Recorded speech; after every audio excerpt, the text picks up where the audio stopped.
Thank you. I left my gavel in there.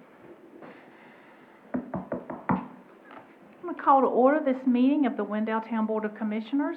Welcome everyone who's here with us tonight. We're so happy to have all of you. We're going to be led in the Pledge of Allegiance by Eastwake High School student Dean Wall. Dean, if you can come step up here to the podium.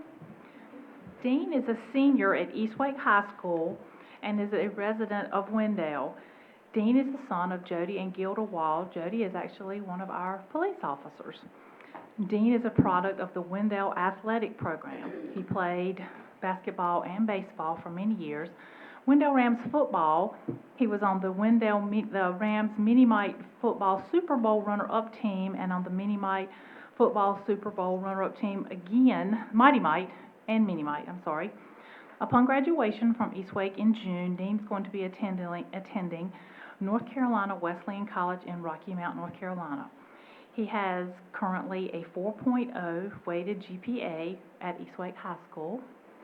He has participated in a variety of sports such as baseball, wrestling, tennis, and his standout sport being football. As an Eastwake football player, Dean was honored as an academic all-conference and lineman of the year. We wanted to have you come in here tonight so that we could tell you how proud we are of you, and we know you're going to do great things out in the world next year, and I can't wait to see all that happen and tell you good luck. Thank you. All right, Dean's going to lead us in the pledge. I pledge allegiance to the flag of the United States of America and to the republic for which it stands, one nation, under God, indivisible, with liberty and justice for all.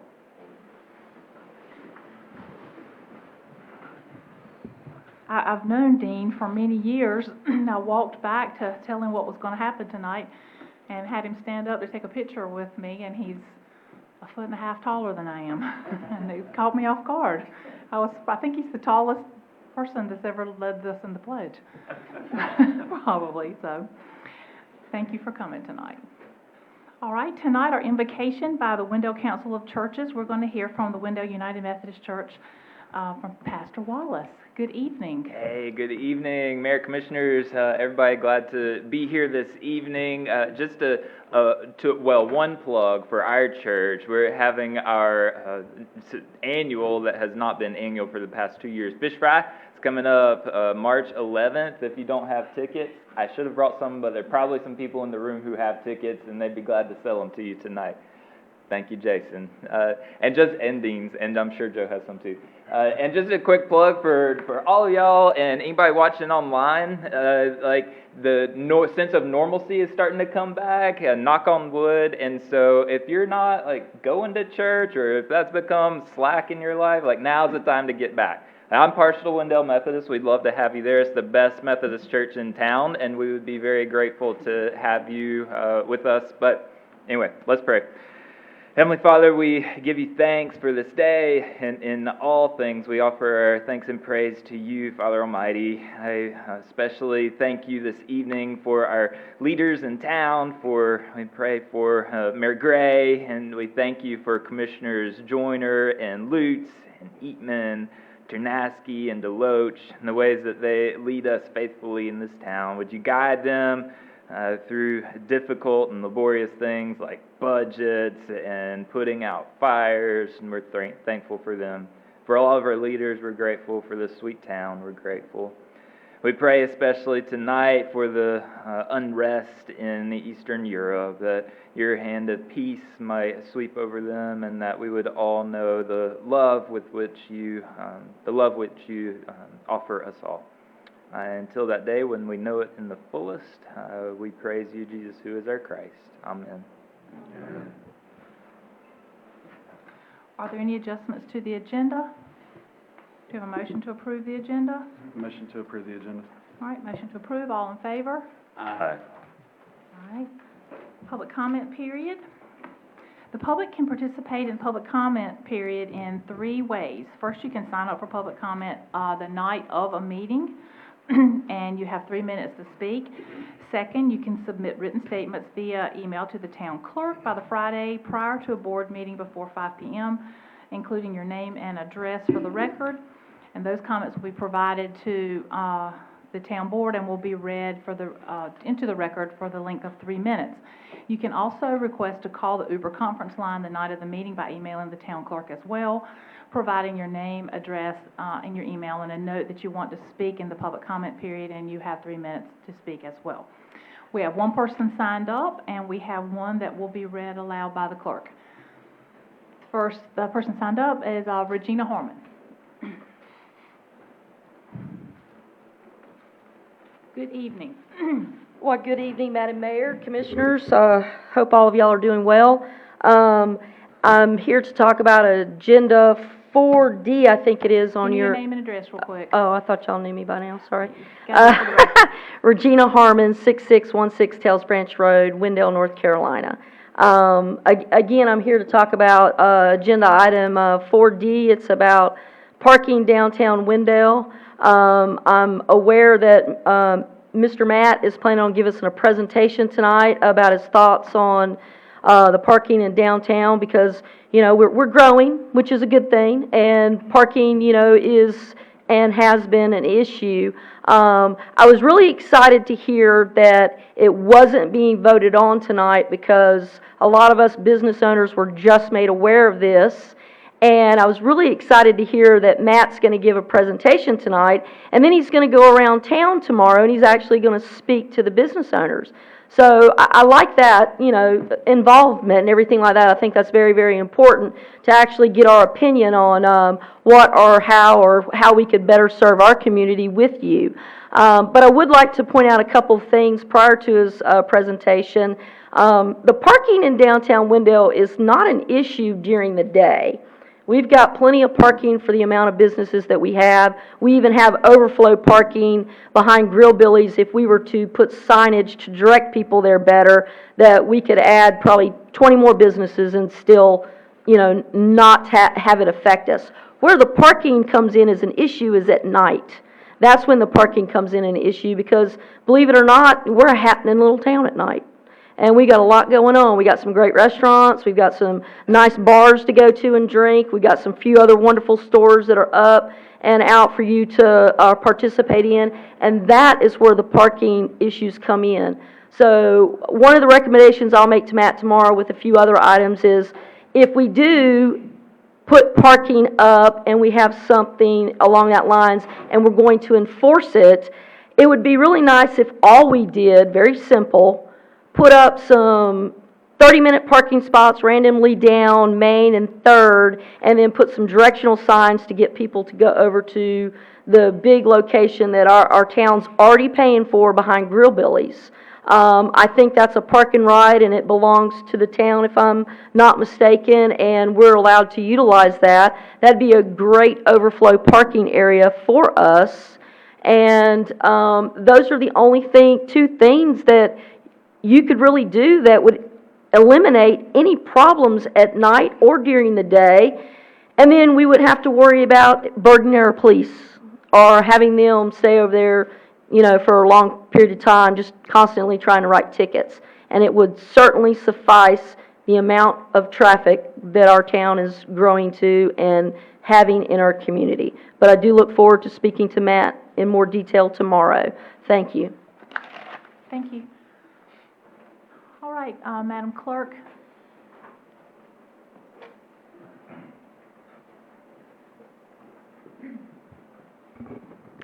The following written public comment was submitted to the clerk's office by a Mr. Ronaldo Oliveira, and it reads as follows. You are elected officials as members of this board. I am a constituent. I am a U.S. citizen. I am a citizen of Puerto Rico by birth. I am a resident of Wake County since April 2001. I am a resident of Wendell, North Carolina since 2004. I am disabled. I am Hispanic. The board should not conduct business until it corrects its customary practice of non-inclusion/discrimination. This is being translated on the WakeCountyFails.com website. My address is 614 Gaslight Trail, My phone number is 919-400-8046. My email address is universal@rayoadvocacy.org. The specific page on that site is Public Comment 2022. In the history of politics and this nation, elected officials are known to be responsive and accountable to their constituents. In 2015, I began the push to have open and competitive hiring in local government.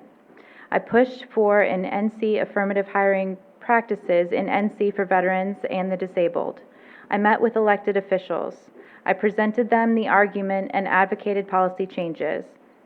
The differences between NC elected officials and two boards here in North Carolina are distinctive. Our legislators opened the doors downtown at the Legislative Office Building. They were open to the ideas and proposal and offered to meet. That included recent measures to reach out to them. The contrast is with two different sets of elected officials. Wake County Government Board of Commissioners has a closed-door policy, unlike other elected officials. I was greeted with armed guards, sheriff deputies, and allied security. I was assigned escorts and falsely accused. Why? Because I asked to meet with the chair. That was all. Asked for time to discuss my concerns. I was alleged to have broken into county offices in response. My God, I showed up without an appointment, the listed criminal offense in NC general statutes. How horrible for this, quote, known criminal that was falsely arrested twice by Wake County. Accountability and record keeping. North Carolina has archive rules. You are supposed to keep emails and other government communications and documents, but Wake County government is using a system wherein you are denied the ability to communicate directly with elected officials. You all have a new mailbot system that does not even give you a receipt for your communicated concerns and attempts. Whereas the Wake County Board of Education allows you to continue to communicate directly with your elected officials, you sign up for public comments. They immediately provide you receipts with a copy of your comment. Not so with Wake County government. I'm sorry, that's all for my time, but that was submitted by Reynaldo Oliveria. Thank you. We have a motion to approve the consent agenda. So moved. All in favor? Aye. All right, we'll move into section 4, recognitions, reports, and presentations, and we're going to recognize East Wake High School teacher Ruthie Margarin. Did I say it right? Okay. Ruthie Margarin is a Spanish teacher at East Wake High School. Miss Margarin is the proud the wife of Esmir Batista and has two daughters, Estrella and Esmeralda. Miss Margarin also serves as our World Language Department Chair and Title I Family Engagement Liaison. Miss Margarin has worked at East Wake High School for 17 years. She's been instrumental in expanding East Wake services for their increasing Spanish-speaking population. She translates for families, serves as an ambassador for Title I Communications, and plans school programs such as organizing East Wake's Outstanding Hispanic Heritage Month program. Additionally, Miss Margarin is one of the nicest, most loving, and professional teachers we've ever had at East Wake High School. Wow. It is an honor for Miss Margarin to be part of the East Wake staff. This was submitted to us by Mr. Stacy Alston, the principal at East Wake High School, and we wanted to invite you here tonight and recognize you and thank you for everything that you do for our kids here in Windale and Eastern Wake County. So thank you so much. Thank you for the honor. You're I welcome. appreciate it. Yes, ma'am.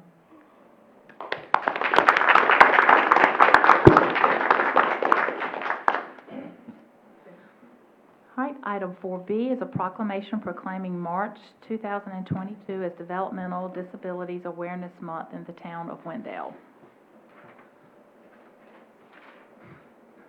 Whereas Public Law 99-283, enacted by the United States Congress in 1987, designates March as National Developmental Disabilities Awareness Month, and whereas a developmental disability is a diverse group of chronic conditions that are due to mental or physical impairments that arise before adulthood, whereas it is the responsibility of all North Carolinians to recognize and acknowledge that it is not developmental disabilities, but unjust societal barriers and challenges that can keep individuals from realizing their full potential at work, home, and in their communities.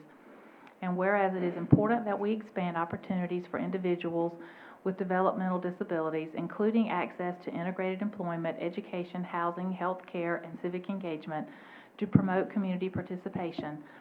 And whereas disability inclusion is an ongoing effort, and actions must be made in our commitment to an equitable and just society where every human being can play a part in securing a prosperous future for themselves and for our communities.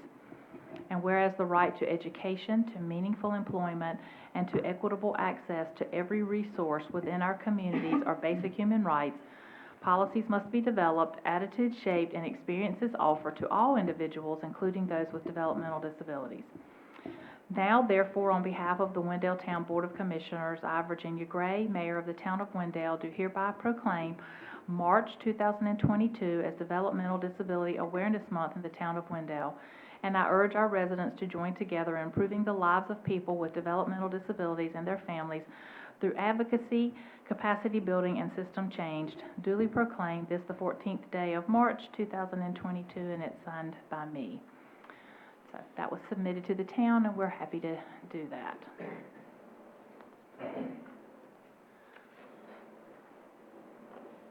All right. Item 4C is our Downtown Business Incentive Program. We're going to hear from Matt Garner. Good evening. Good evening. Hold on. Give me 1 second while I flip through the, oh, there we go. Hello. So, this is the Downtown Building Upfitting Grant Program. Mark likes to call it BUG. I'm an experienced restaurant person, so we know that bugs don't belong in the kitchen. But in this case, they kind of do. The purpose of the program is to facilitate the development of new and expanded full-service restaurants in the downtown area, which is consistent with the recommendation of the Town of Windale Strategic Plan. And we seek to accomplish this by incentivizing private investment that leads to commercial kitchens downtown. In this instance, we're incentivizing investing in the building rather than a specific business, as it ensures that the improvements and the public money that goes into projects stays in the city, as opposed to leaving when a business leaves or goes out of business or decides to move to a new town. We hope that this is a short-term grant program to bridge project viability gap in retrofitting downtown building product. So if a business wanted to move into an existing building downtown and it was too expensive for them to do it on their own, this hopefully can meet that gap and incentivize investment in current buildings rather than new buildings in the downtown. For your consideration, we've put two different areas on the map. One potential point of view is to incentivize building in the current DMX zone, which is the downtown mixed use zone, which is currently what is used for facade grants. As opposed to that, however, maybe looking a little further, expanding what we know the downtown to be, so bordering it by Windale Boulevard, Wendell Parkway, First Street, and Selma Road, allows us to sort of grasp more of the existing buildings, some old industrial spaces, some brownfield sites, and just really expand the downtown as it grows naturally anyway. Eligible uses for the grant would be fire suppression systems, things like sprinklers, firewalls, commercial kitchens, grease traps, and other attached capital improvements to the building. This will also include potentially activating second and third floor properties that currently are unused as extensions of current restaurants. Non-covered uses, again, to try to limit the public money going into good projects that stay in downtown. Where these aren't used for existing debt. They're not used for working capital, not for non-capital equipment, so small things, not used for inventory. We're not interested in buying things that restaurants and businesses should be doing themselves. It's not used for operation and maintenance costs like office equipment, rent, or utilities, salaries, routine expenses, and artwork, which includes murals. And it's not used for soft costs, which include architectural, engineering, financing, legal, etc. And the grant requirements would be that we provide 50-50 matching funds with private investment.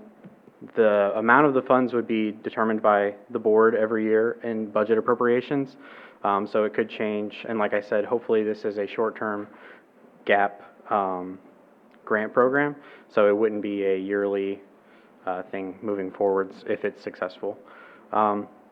It's structured as a deferred loan, which becomes a grant after 3 years. So essentially, we loan the money to you after you complete the work and show us that it's been completed and you've paid for it. We reimburse you for our 50% share of said work, and if the improvements stay in place, the building stays in place, and the business stays in place, after 3 years, the loan is forgiven. So you make no payments the first 3 years, and at the end of 3 years, it's forgiven if the improvements stay. If a business decides to leave prior to the 3 years, they would pay a prorated share of the reimbursement cost back to the city. The application requires a pre-application meeting with staff, which would include things like financial statements, proof of financing, business plans, any applicable site drawings, sketches, photos. Basically, we need to know exactly what it is you're going to do to make sure that it's something we're interested in investing in. There would be a formal grading system with weighted metrics to determine not only the amount that we would be willing to match, but also if we were willing to match it at all. Such metrics would include such things as total project value, total tax increment generated from the old version of the building to the new version of the building, whether or not you've received grant funds from the city before, if you're in good standing with Wake County and the town of Windale, and that you're up to date on all your sort of licensures, and that you're working closely, especially because we're talking specifically about fire infrastructure for the most part, that you're working closely with Wake County Fire Services to make sure that the things you're doing are actually going to lead to a viable commercial product. We've seen in peer communities throughout North Carolina, including Raleigh, which is obviously right next door, that this sort of program works. And this structure is essentially a good combination of those different programs. The city of Burlington has a good program, Goldsboro has a similar program, and downtown Raleigh actually has two separate programs, one through the Downtown Raleigh Alliance and one through the city of Raleigh itself. Ours is more akin to the one that the city of Raleigh provides, as it's a little bit more robust and focused on capital improvements rather than sort of storefront type facade infrastructure. This would go along with our current facade grant program and incentivizing businesses to upfit existing business product. And I am open to any questions or comments you guys may have at this time. Any questions from the board?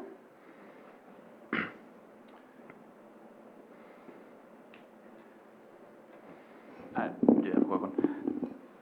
Go ahead. Matt, I know we're not voting on this today, but after today, sometime between now and if we consider it again in the future, could you share some information about some of those other programs that you just mentioned? Absolutely. From other towns in the state? Yes, sir. I do have a question. It sounds like we're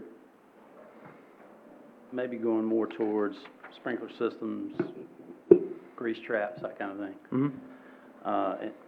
But then you get into the commercial kitchen part of it. How would that, worst case scenario, if the 3 year doesn't pan out, is that not personal property that then a business owner would sell off, auction off, et cetera? How does that fit into the equation? So we are not all the way through the program yet, and this obviously hasn't been looked at by legal counsel yet. So there could be potential clawback mechanisms for things like that. And the good news about if it happens in the first 3 years is that we're going to get some of our money back.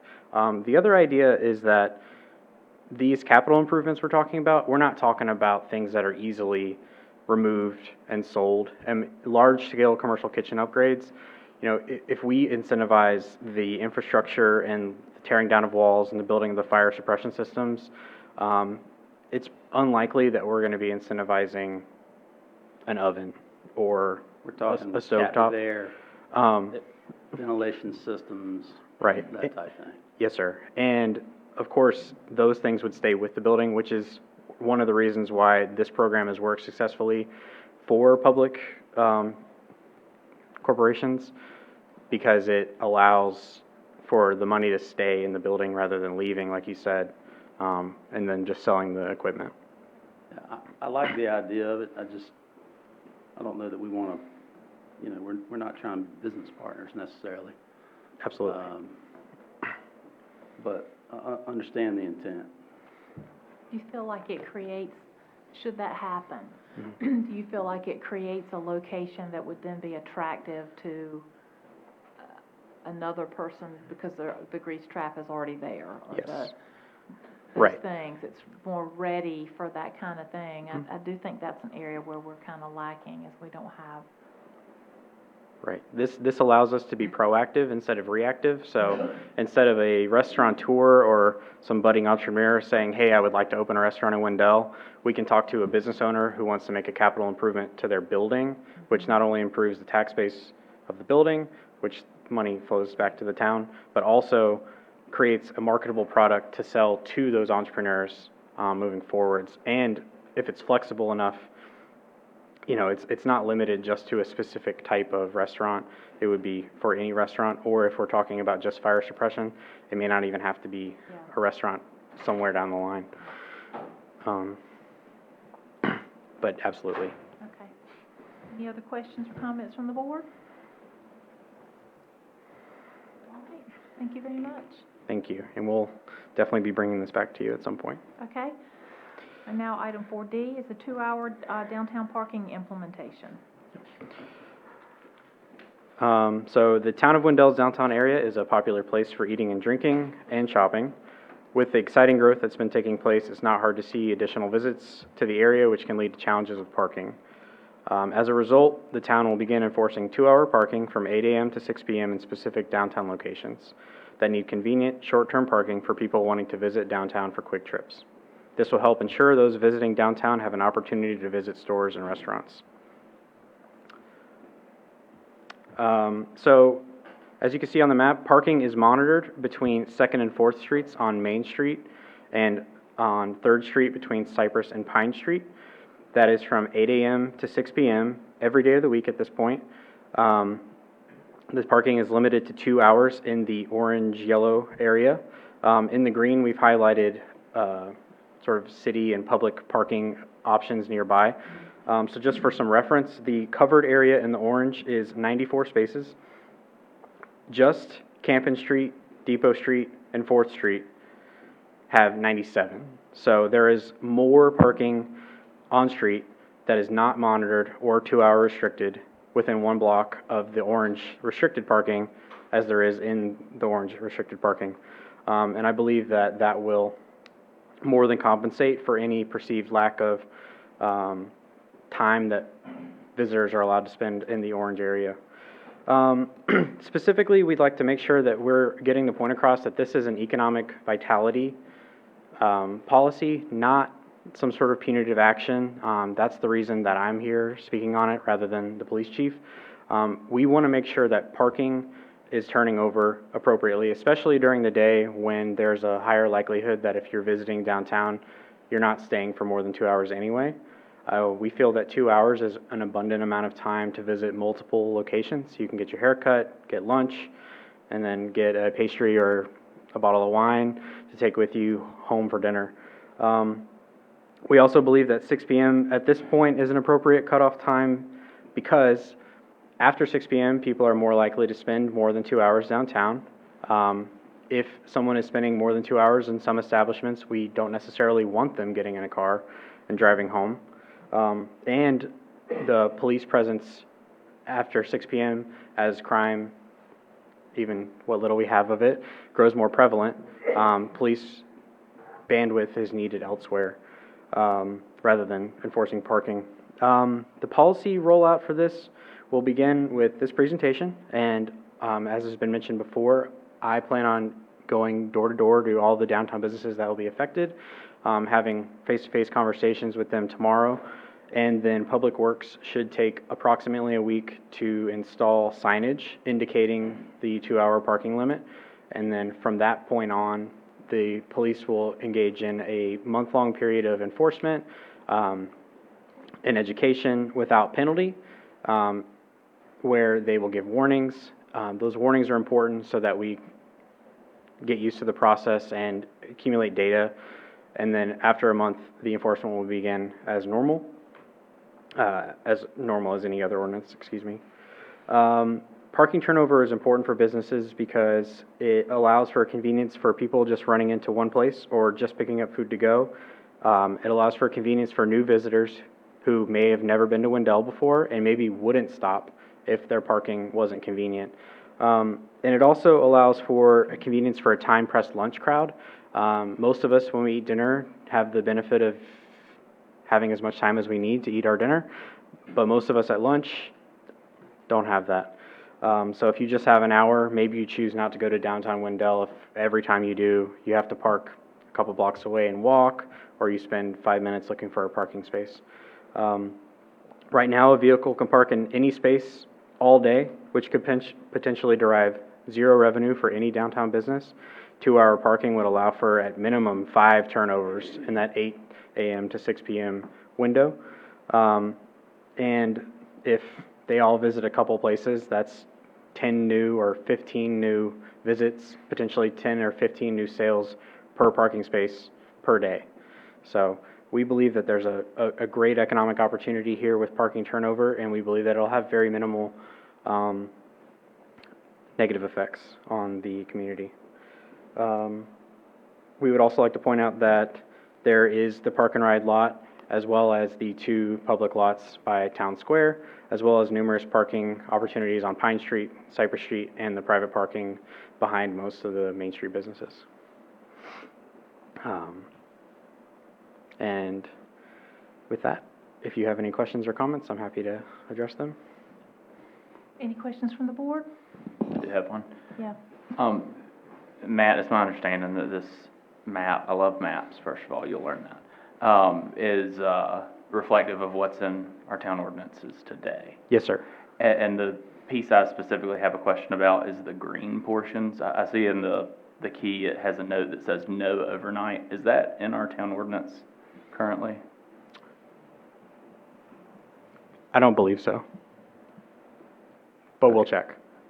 And just, I would just say, and sort of connects to a comment that you made earlier, I'd want to make sure that we're not doing anything that would make folks hesitate to leave their vehicle downtown overnight if they should. Absolutely. So I'd prefer that those not have an overnight restriction if that's possible. Yes, sir. Yeah, in case they're drinking too much or something. Quick question, are we still gonna do the 6 or 8 spots for 20 to 30 minutes? Are you talking about quick pick up food type thing, like you're saying, pick up wine and go? 2 hours is a long time, just pick up your dinner and go. The Right. takeout people, that run into town, grab something, go home. Right now, all the spaces in the marked area will be 2 hours. The good news is we'll have lots of data because the police database will be very effective at telling us exactly how many people are getting tickets, and our own eyes and common sense will let us know if the 2-hour policy is working or not. If down the road we need to shorten the duration or have a few key spots at a shorter duration, then that's something we can consider. But until that's a problem, it's easier for us to enforce the ordinance that we currently have in place than it is for us to write a new ordinance to address a problem that may not exist.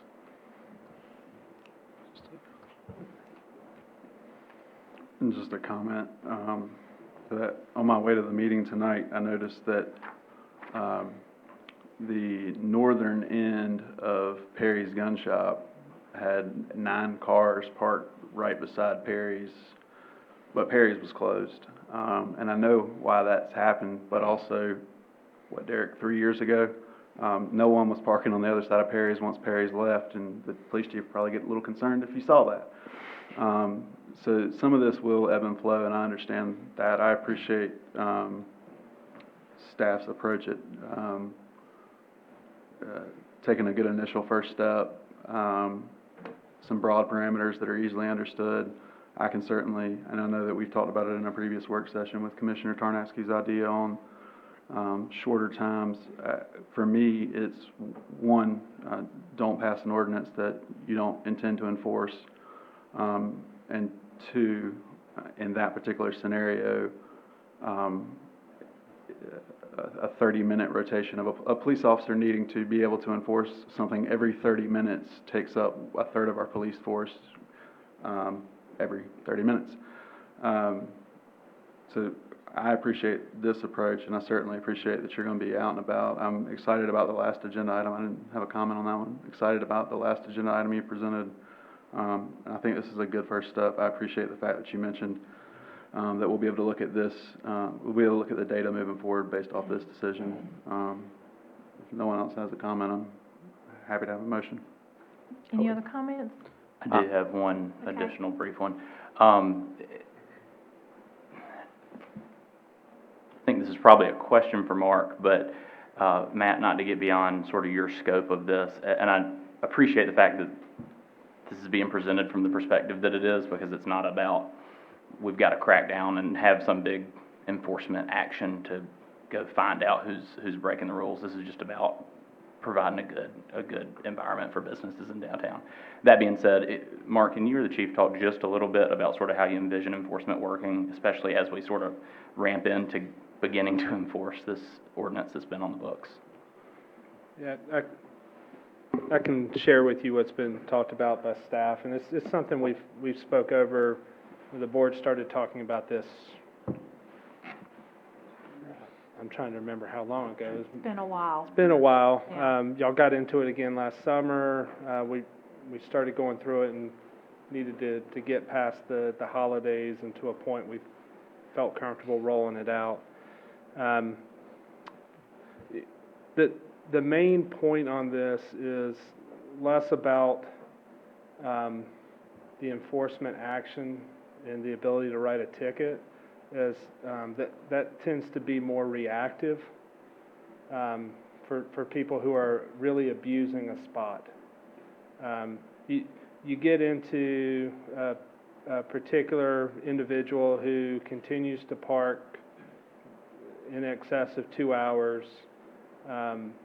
It's noticed, and the police department provide an educational outreach to make sure they understand and are seeing the signs. A continued failure to comply could then issue parking ticket.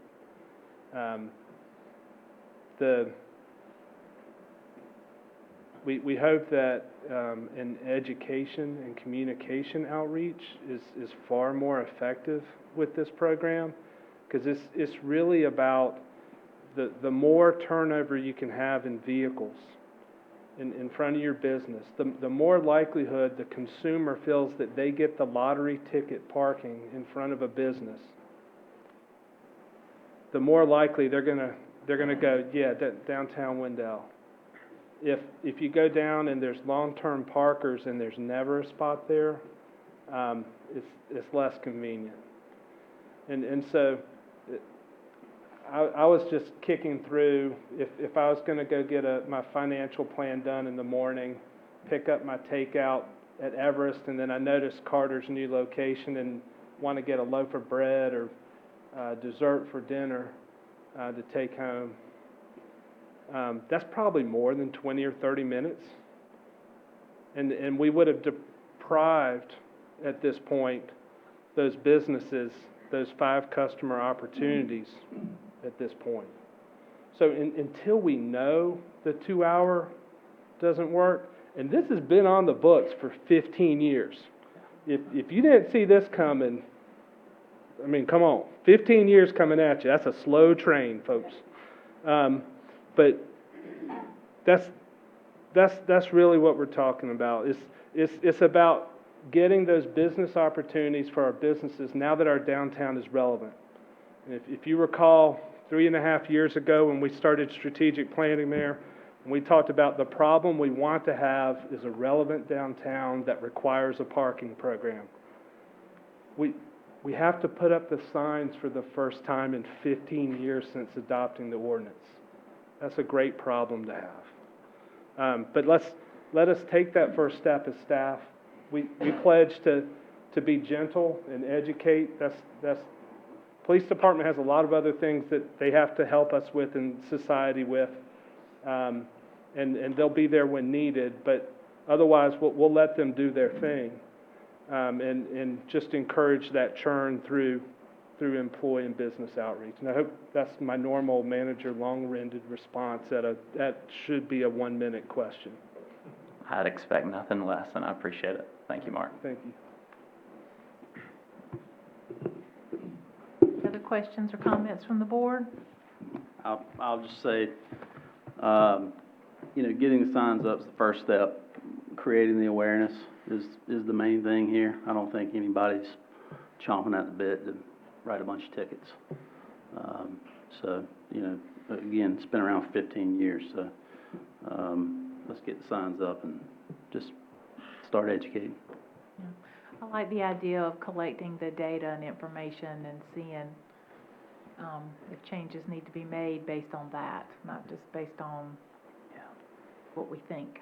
Right. I like that. Anything else from the board? Madam Mayor, move we approve the policy. Sorry, sir. At this point, we're not looking for a motion. This is Don't just a want it tonight? presentation.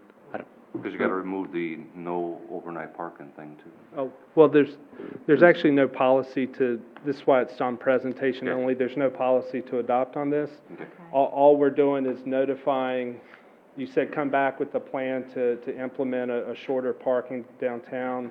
We don't have to change an ordinance or adopt a policy. It's been on the books for 15 years. All we have to do is put up the sign so it's enforceable. Okay. And we want to do the education, outreach, and communication before we do that, and even after we do that. Okay. My apologies, it says presentation and decision on the agenda, so I was It going says for it the in the decision. on the page. That's probably a manager fault, and I take full blame for that. That's I'm okay. sorry. No, that's okay. All right, so we're done. Right? Yes. Okay, thank you. All right, we have no public hearing scheduled for tonight. We'll move into our administrative items, and item 6A is the electric vehicle charging station policy update and text amendment. Stephanie Smith. Good evening, Mayor and Commissioners. I'm back this evening to bring an updated policy based on feedback from the board at our last meeting. As a reminder, we have added 2 electric vehicle charging stations on Campen Road that are ready for use. We have an electric vehicle charging station policy to reflect the updates. So here is the updated policy based on feedback from the board at our previous meeting. The stations are available first come, first serve. There is an app that they will be able to view locations and availability once we register the charging stations electronically. The charging stations are not intended, to supply power to vehicles used as residences, and we do have a maximum of 2 hours of use at a time.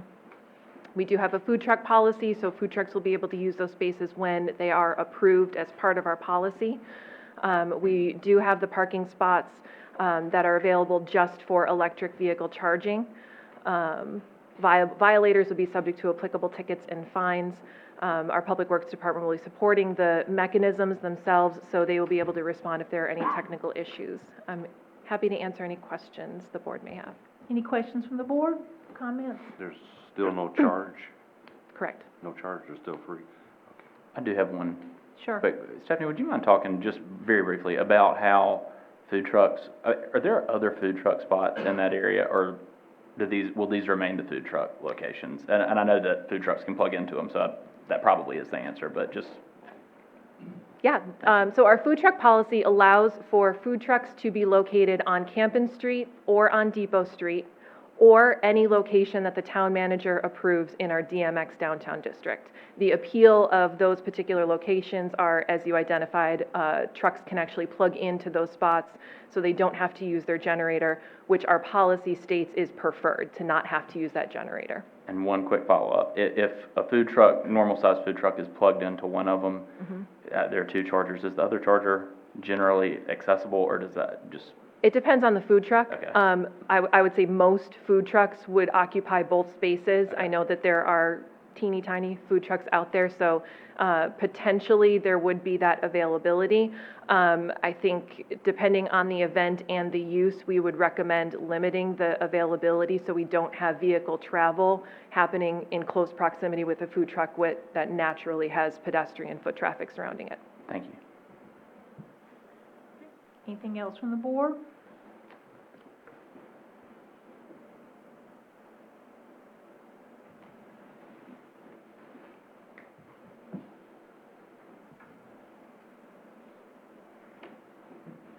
Madam Mayor, I move we adopt the electric vehicle charging station policy and ordinance.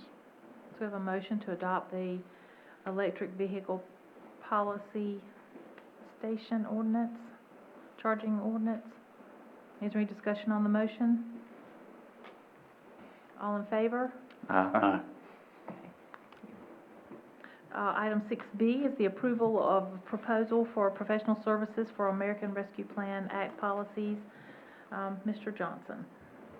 Good evening, Madam Mayor, members of the board. Here tonight to present to you and ask for approval of a proposal for professional services for American Rescue Plan Act policies. Again, the requested action is a motion to approve the proposal between the town of Wendell and Withers Ravenel for the development of the ARPA policies and authorize the town manager to sign the proposal. So as many of you will probably remember, on June 15th, 2021, town of Windale was officially awarded coronavirus local fiscal recovery funds as part of the American Rescue Plan Act. These funds were formally accepted by the town Board of Commissioners by resolution at the July 26th, 2021 meeting. In order to comply with federal uniform guidance, procurement regulations, and ultimately to properly expend the ARPA funds that we received, the town of Windale must have policies in place which include but aren't limited to a general financial management policy, internal controls, cash management, conflict interest and gift bans, and purchasing policy.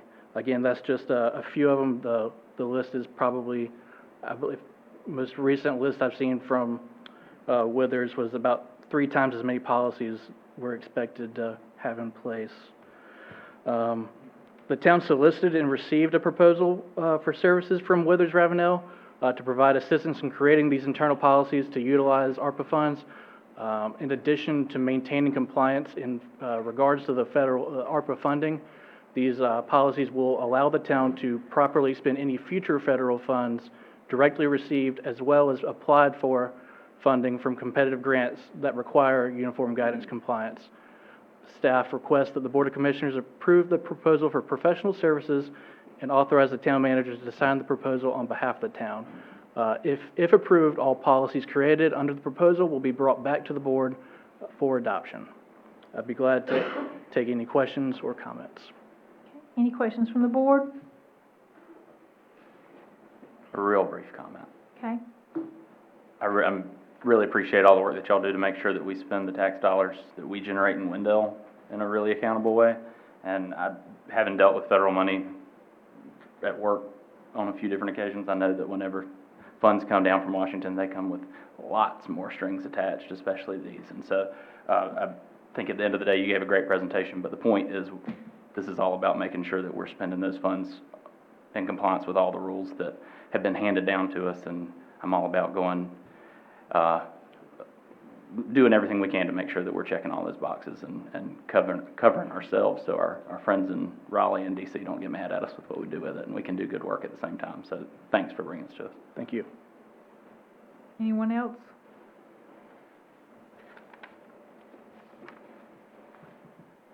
Madam Mayor, I move we approve the proposal for professional services between the town of Windale and Withers and Ravenel. We have a motion to approve the proposal for professional services between the town of Windale and Withers and Ravenel. Is there any discussion on the motion? All right, all in favor? Anyone opposed? No. Okay. Item 6C is a request for a new public works specialist position in Public Works. Mr. Bray. Good evening, Madam Mayor and Board of Commissioners. I'm happy to be before you tonight with a request for a new Public Works Specialist position to assign to the stormwater crew in advance of our work that is needed to fulfill requirements of our MS4 stormwater permit. The work is scheduled for the spring and summer. This position will backfill a spot in stormwater after we shifted a staff member from code enforcement to streets to be able to operate a street sweeper, which helps meet our stormwater requirement. And then we shifted a spot from stormwater to code enforcement to maintain inspection work that is increasing due to growth. The shifts also help place staff in positions that best fit their skills and their past experience. And the intent with this spot is to get stormwater back to its current budget year strength. The recruitment for this position is requested prior to the, to the end of the fiscal year to have sufficient staff in place to complete the assigned work that was mentioned during the spring and the summer. Based on the starting pay for a Public Works Specialist 1, the fiscal impact of the position from April 1st to the end of the fiscal year would be approximately $8,045.22. Savings from unfilled positions in other departments are sufficient to cover the expense. I would be happy to answer any questions. Any questions for Mr. Bray? A quick one, because I'm new. Okay, you just can't help yourself, can you? No. But I told you how much I love the budget. And my real question, two-part. First is, does this $8,000, that equates to like a $32,000 salary, does that include benefits, or is that just the salary? That would just be the salary portion. Okay. And then would we, this new position, when this happens, where you sort of do a mid-year creation of a position, then do we consider that again as we move through developing the next fiscal year's budget? That would, since this is sort of being done with non-recurring money, I guess, is for lack of a better phrase. So in the budget, I would report out any mid-year positions that were approved as part of the manager's letter, and that would be added to the org chart and positions within the department. So it is called out as a separate. It's anticipated, obviously, to move forward beyond this fiscal year. It's dealing with basically shifting resources to where they need them most this year, and due to growth, they've needed to really make sure the efficiency, effectiveness, and code enforcement keeps up with engineering-related inspections. We've added planning staff in past fiscal years, and with the development activity increasing to the level it is in general around the community, it's all well and good to approve things on one end, but if you can't inspect properly and make sure things are done correctly on the backside, it creates a logjam there. So this helps with that, with the shifting of appropriate staff there from stormwater. But stormwater still has, as you know, the audit coming up this fall, and when things start growing and the rain starts falling again, things have to be cleaned out so that we can document that we're keeping up with it. So it's a position we need. I recommended to the Public Works Director to go ahead and ask for it now rather than wait, since the rain doesn't wait on our fiscal year. Okay, thank you. Any other questions from the board? Comments? All right, what's y'all's pleasure? Madam Mayor, I move we approve the request for the new Public Works Specialist. We have a motion to approve the request for a new Public Works Specialist. Is there any discussion on the motion? All right, all in favor? Anyone opposed? No. All right, thank you. Thank you. Item 6D is the Town of Windale ADA Transition Plan. Mr. Collins? I'm trying to think the last time the board saw this many different staff on this many topics. Yeah, we have had a variety. That's nice, Yeah, though. it's the variety show tonight. Yeah. Planning just got to watch. This. Um, So, nothing's changed from the Town of Windale ADA transition plan that was presented out last October in its draft form.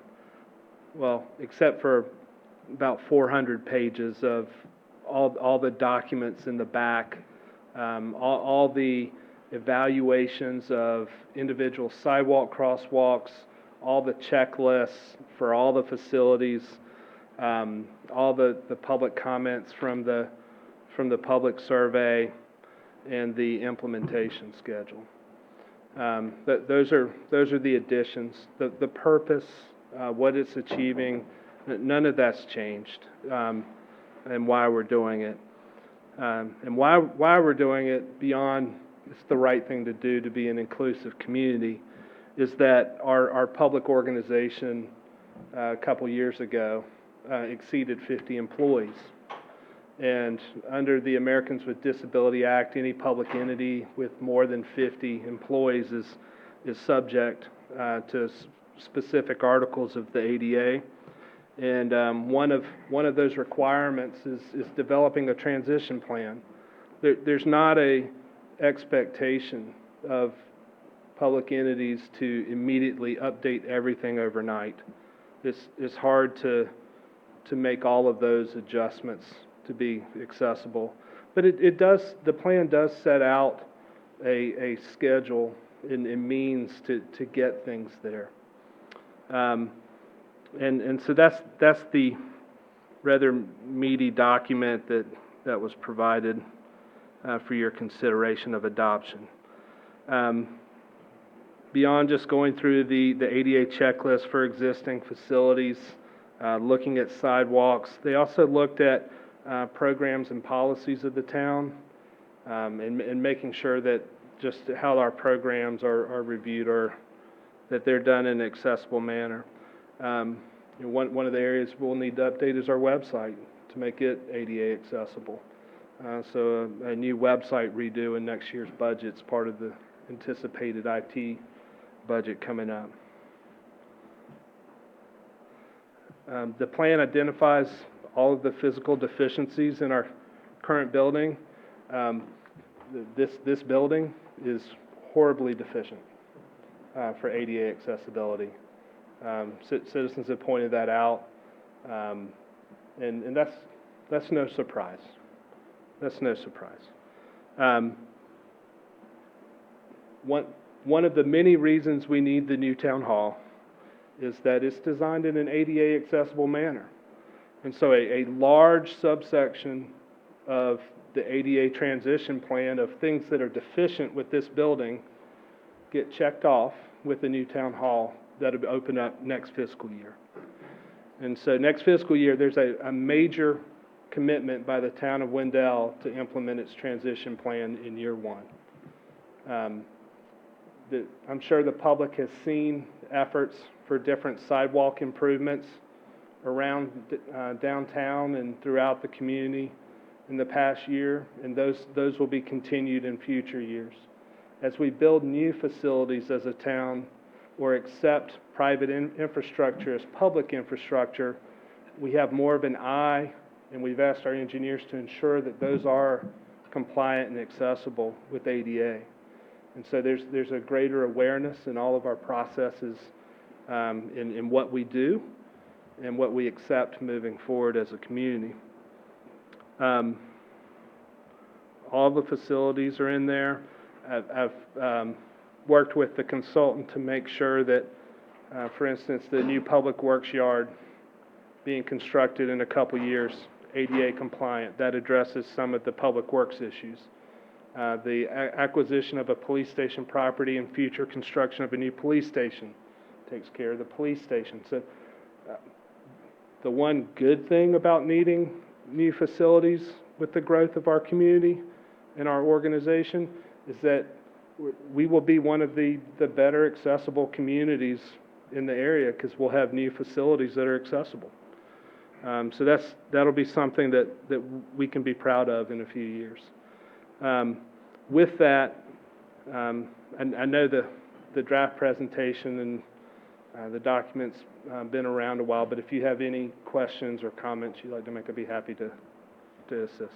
Any comments for the manager from the board?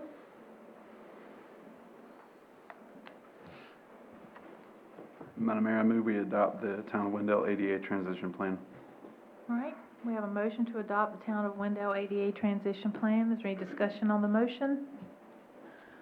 All right, all in favor? Aye. All right, moving to our other business, update on board committees by town board members. Commissioner Eatman, Campo. The executive board met on February 16th, and I'm going to try to run through some highlights quickly. I've already talked more than y'all wanted to hear me tonight, but we did approve a couple of locally administered program projects. Those are LAP projects, you hear that said sometimes, that are relevant to Windale. One is the intersection of Windale Falls Parkway and Windale Boulevard, and the other is the Mingo Creek Greenway in Nightdale. Both of those, neither of those is a new project, but sort of a technical move that needed to be made to keep those projects moving along, and they're certainly exciting things for Eastern Wake County and for Windale. Made some amendments to the Wake Transit Work Plan, approved a unified planning work program for the next fiscal year for Campo, approved LAP projects for the new fiscal year. I referenced some older LAP projects. We approved a new set of about 15 throughout the region. Also approved an amendment to the statewide 10-year transportation improvement program that included some project changes that are relevant to Windale. Most of these are moving a project ahead by a year or delaying it by a year. Usually that has to do with just the timing of a project and when pieces can fit together to make everything work. But those are exciting projects that I do want to at least note are happening in our region and coming up on DOT's radar in the next few fiscal years. One of those is improvements to the intersection of Smithfield Road and Pool Road, and then also some significant pavement rehabilitation on 540 from 264 all the way up to Triangle Town Center, and on what I call 264, 87, Nightdale Bypass, whatever you want to call it, all the way from the Beltline to Nash County. Those I think are all things that I'm really excited about. We heard some updates on the Complete 540 project, so that's from Apex to Clayton. That's the section that's happening right now. They're putting asphalt on the ground. We got to see some really neat drone pictures of the project as it's being built, so if you want to see them, I've got them on my phone. Come let me know. I'll nerd out with you. As well as the widening of I-40 from the Beltline all the way out to 4042. Both of those, I think, are big projects that, even though they're not directly right here in Windale, are going to impact the way that traffic moves through our town. I know we talk a lot about traffic impacts from people traveling from Johnston County to Raleigh, and those improvements along 40 all the way down to 4042 are going to have an impact on the way that traffic moves, I think, in the coming years. And not to leave out the part of Complete 540 that I'm the most excited about from Clayton to Nightdale. That is still on the books. It's still coming. It's later in this decade. The section that's currently being constructed from Apex to Clayton is supposed to be completed in the next couple of years, and then later in the 2020s, the segment from Clayton up to Nightdale should begin becoming a reality, finally. We're excited about that. We reviewed safety performance targets. That's something that we always have to then inform what projects get funded. The bad news is we're not going in the right direction. Vehicle safety, traffic safety is getting worse. And the wild thing is traffic declined during COVID, and wrecks and fatalities and all the bad things went up. So be careful when you're driving, pay attention, be patient, take a deep breath. I hate being stuck behind somebody too, but it's a lot better to be inconvenienced for 15 or 30 seconds than to cause an accident that hurts yourself or someone else. So pay attention, please. And encourage other folks to do too as well. Have a little bit of grace. I can do that more than I do, probably when I'm behind the wheel too, so I'm preaching to myself.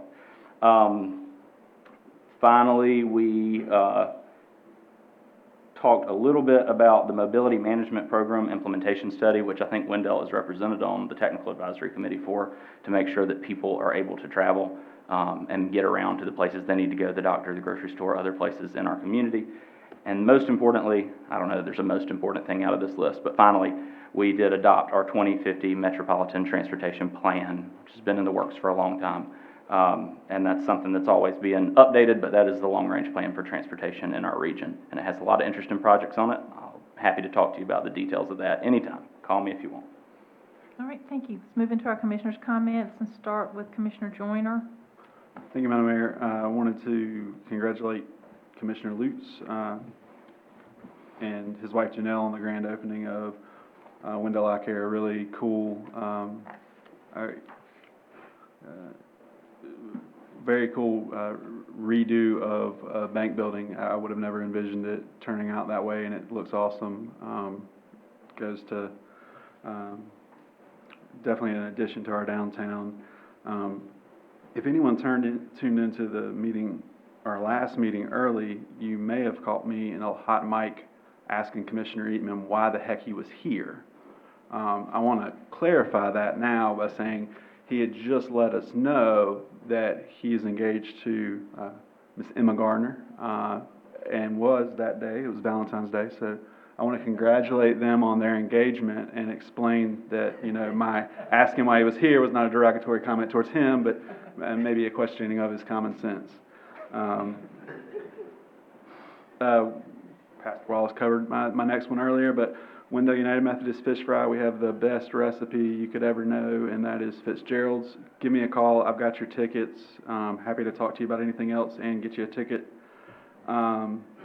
Appreciate staff's time and hard work that went into the budget retreat. We are positioned to do some big things. I think that normally, I say normally, I've been here too long.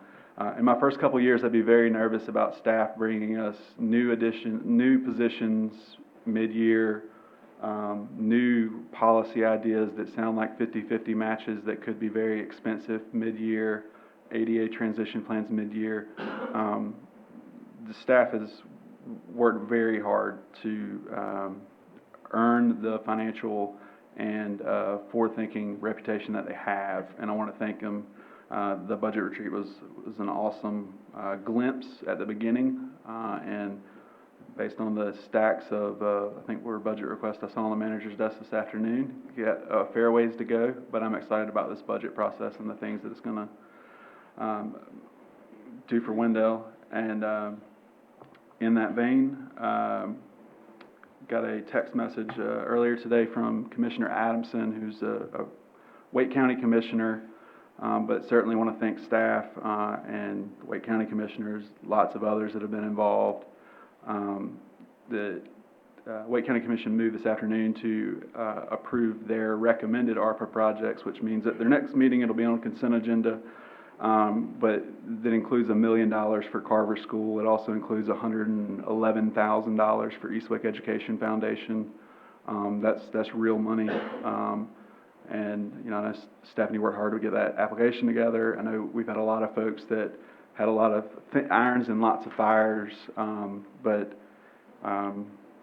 as federal money goes, it only comes once in a while, and if you're not ready, you get missed.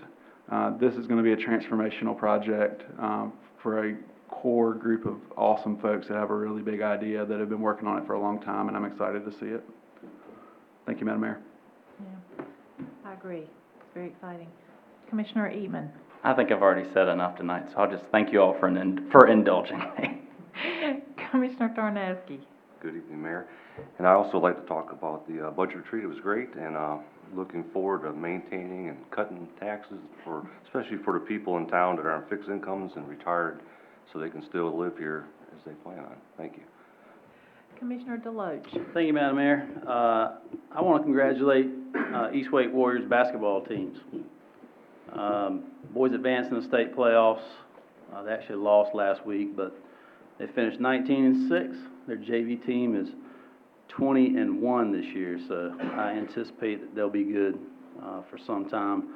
Lady Warriors made the state playoffs. I think they won 3 of their last 4 to do that. So congratulations to them, and shout out to the Corinth Holders ladies basketball team. They've not been very good for a while. They actually made the state playoffs this year.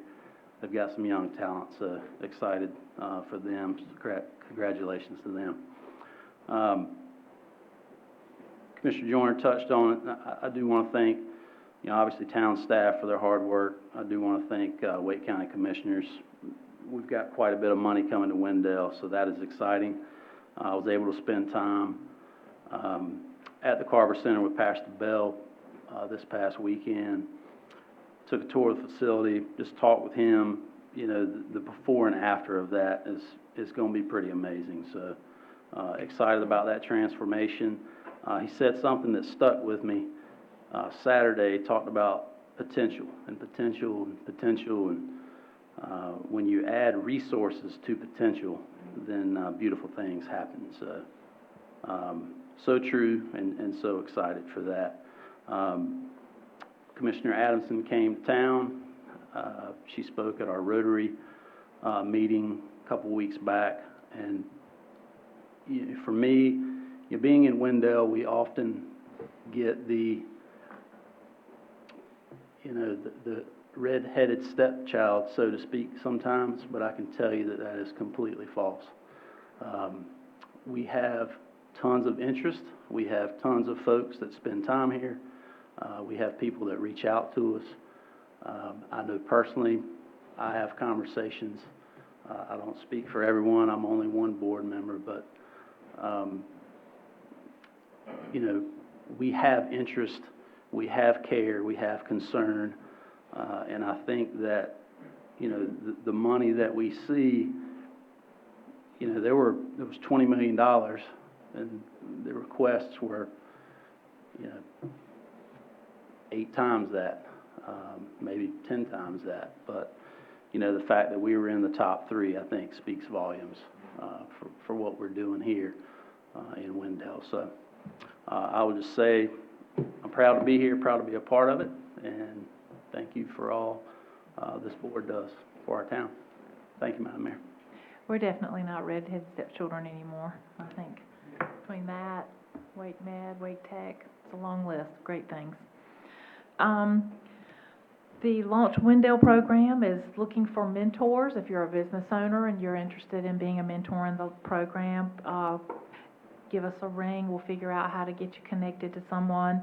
The Windale Market is looking for vendors for the 2022 season that begins on May 9th. This year, the Windale Market's going to be on selected Thursday nights from 6 to 9. It's a little bit different, kind of unique and fun. If you're interested in that, you can look at the town website and check that out. I have several things. I cut a bunch of things out last time, so I'm going to play catch up a minute, but I'm going to go fast. Recently, I was invited to meet with the Chamber of Commerce folks, or one of them, to do some general brainstorming, thinking about ways that we can do better, be more productive, work together, increase membership, best serve the town. I'm excited to see how they're growing. They really are growing. Their presence is, they're everywhere, and it's happened real suddenly. I'm real proud and pleased to see that happening, and I look forward to continued collaboration. I think we're going to try to do that every month. I also met with Wake Med at their invitation to discuss some mental health problems and their need or request for assistance from all the municipalities in Wake County. They said that numbers are increasing dramatically, and they would like to work together because their exact words were, they cannot handle the need on their own. So we're going to revisit that after they have an opportunity to meet with all the other municipalities. I believe we were first. So we held our budget retreat recently. I was very excited to hear from the manager and the department heads how the policies of this board are being carried out. It is probably one of the best things ever to have a plan or an exciting idea. Start with an exciting idea, turn it into a plan. How's it going to happen, and then see it taking place right in front of you. It's really gratifying and exciting when I see those things happening and think about how they're going to do so many great things for our citizens. So I look forward to continuing that in the next weeks. Coffee with a Cop took place recently. Thank you to 41 North for spearheading that. It was well attended, it's my understanding. I'm sorry I wasn't there. I had Wake County Mayor's meeting that night. So I was at that exact time, actually, so I was unable to attend. But hopefully y'all can do it again, and I'll be there. I'd love to be there. Meet on Main met recently, and they have established the tentative dates for the next events this calendar year. The bands are booked already for most, but not one, I believe. So I'm not going to tell you yet who and what, because sometimes you have to change things around to make all the dates work. But that will be released very soon as that's all confirmed. That's always exciting. I sure appreciate the work of that group. These are all volunteer people who just want to do great things for Windale and want to help our town. So I appreciate their efforts, and they've really hung in there. You've got to commend, everybody can come out of the gate fast and then they get worn out, but this crowd has really hung in there, so I appreciate that. This past Friday, I spoke on leadership at the 6th grade leadership summit at Cardinal Charter Academy in Wendell Falls. And I enjoyed my time there. I'm just smiling because I'm remembering how much fun it was to be there with them. The students were bright and engaged. They asked great questions. Some of them were just things you would never think. I always try to think of what someone's going to ask me, and there's always something new. It amazes me that I get questions I've never had before.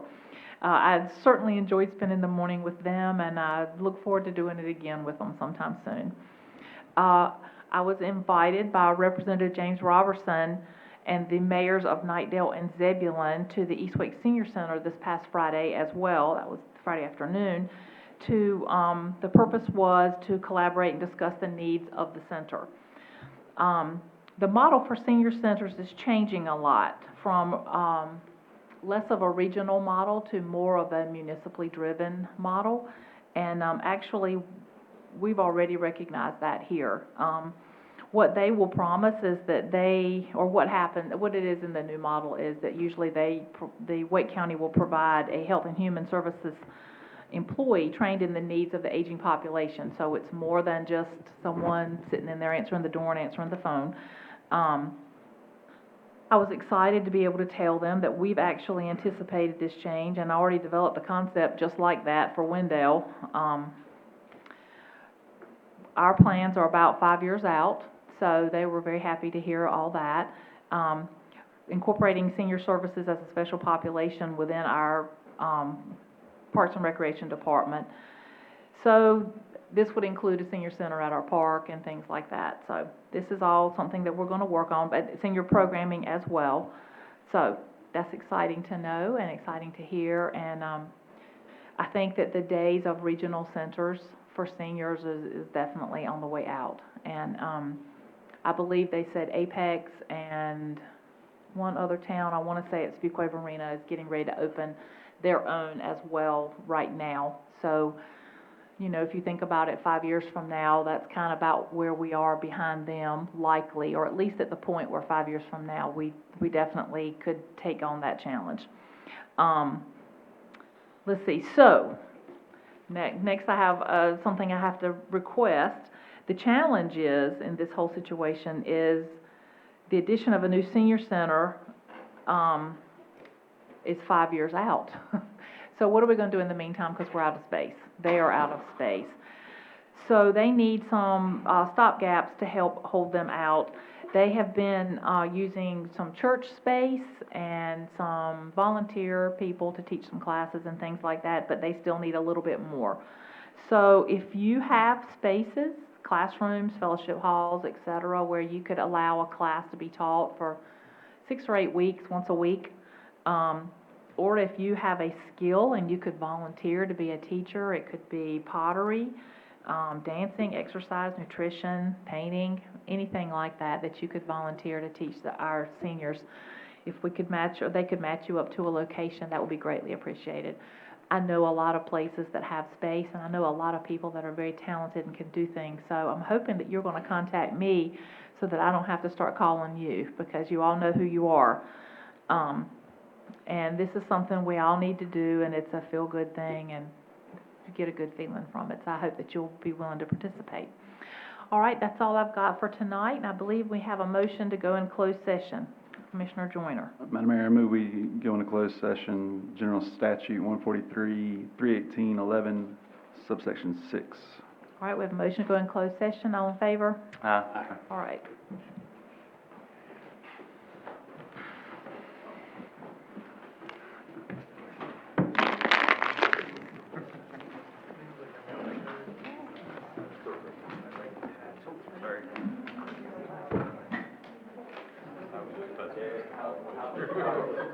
$8.45. Have you got it out yet?